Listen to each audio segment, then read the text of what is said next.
The Defence Secretary says Mr Corbyn has, quote, betrayed his country. In what way?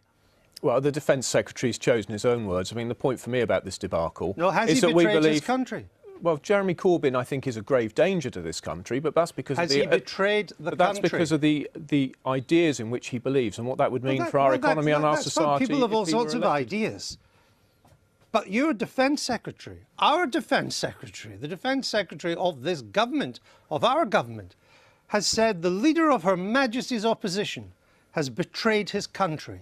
In what way has he betrayed his country? Well, that really is a question for Gavin Williamson. That's not the word. So you don't agree with it? Well, I'm not really commenting on the... Well, do you think he's betrayed the country? I think that Jeremy Corbyn is a grave danger to our country. But that's a political point. That's a different... Of course you do. Everybody in one party thinks the other party is a grave danger.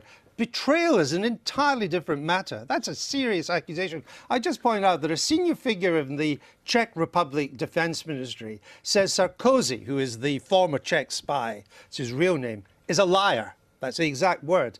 The director of the Czech Archives on security says no files show Mr Corbyn cooperating with Czech intelligence. The German archivists say there are no Stasi files on Mr Corbyn at all. So I ask again, in what sense has Mr Corbyn betrayed this country? Well, Andrew, I'm not going to comment on that. As you've suggested, this is an area where there's lots of questions to answer. Well, we've got a free press in this country. The free press is asking the questions. They should be answered. Yeah, but it's not just the free press. Your fellow Tories are all piling in as a result. Your security minister, again, the key word security minister, he's compared Mr Corbyn to Kim Philby. Kim Philby was a traitor. At the time, if he'd been found guilty, he would have been hanged. That's an outrageous smear to say of the leader of the opposition.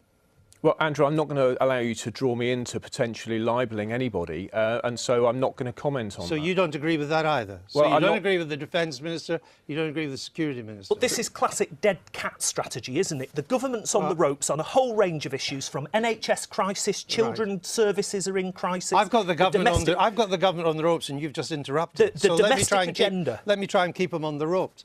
A Tory backbencher, MP, Ben Bradley, he tweeted that Mr Corbyn had, quote, sold British secrets to communist spies. Sold British secrets to communist spies. So clearly without evidence that he then had to delete it. Well, that really is a matter for Ben. But what I would say to you is that we believe in a free press in this country. The questions have been asked. The questions need to be answered. I'm asking, do you think that Mr Corbyn can be compared to Kim Philby? Do you think that he has in any way betrayed this country? Do you think he sold British secrets? Do you think any of that? I've got no evidence for any of that, and so I won't make any... So why do your colleagues? Well, that's a matter for them, Andrew. Surely the real scandal, Mr Baker, isn't what Mr Corbyn has supposedly done or not done. It's the outright lies and disinformation that your fellow Tories are spreading. That's the real scandal, isn't it? I'm not going to accuse my colleagues of lies or disinformation. They will need to defend what they've said.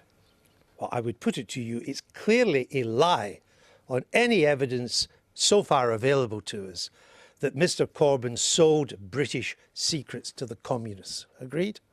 I've got no evidence to make a judgment either way. So to claim so would be a lie? Well, the question's been asked, the question should be answered, but it's not for me to sit here on your programme inventing evidence and reaching a conclusion myself. It's not something I'm willing to do. You leave that to your Tory colleagues.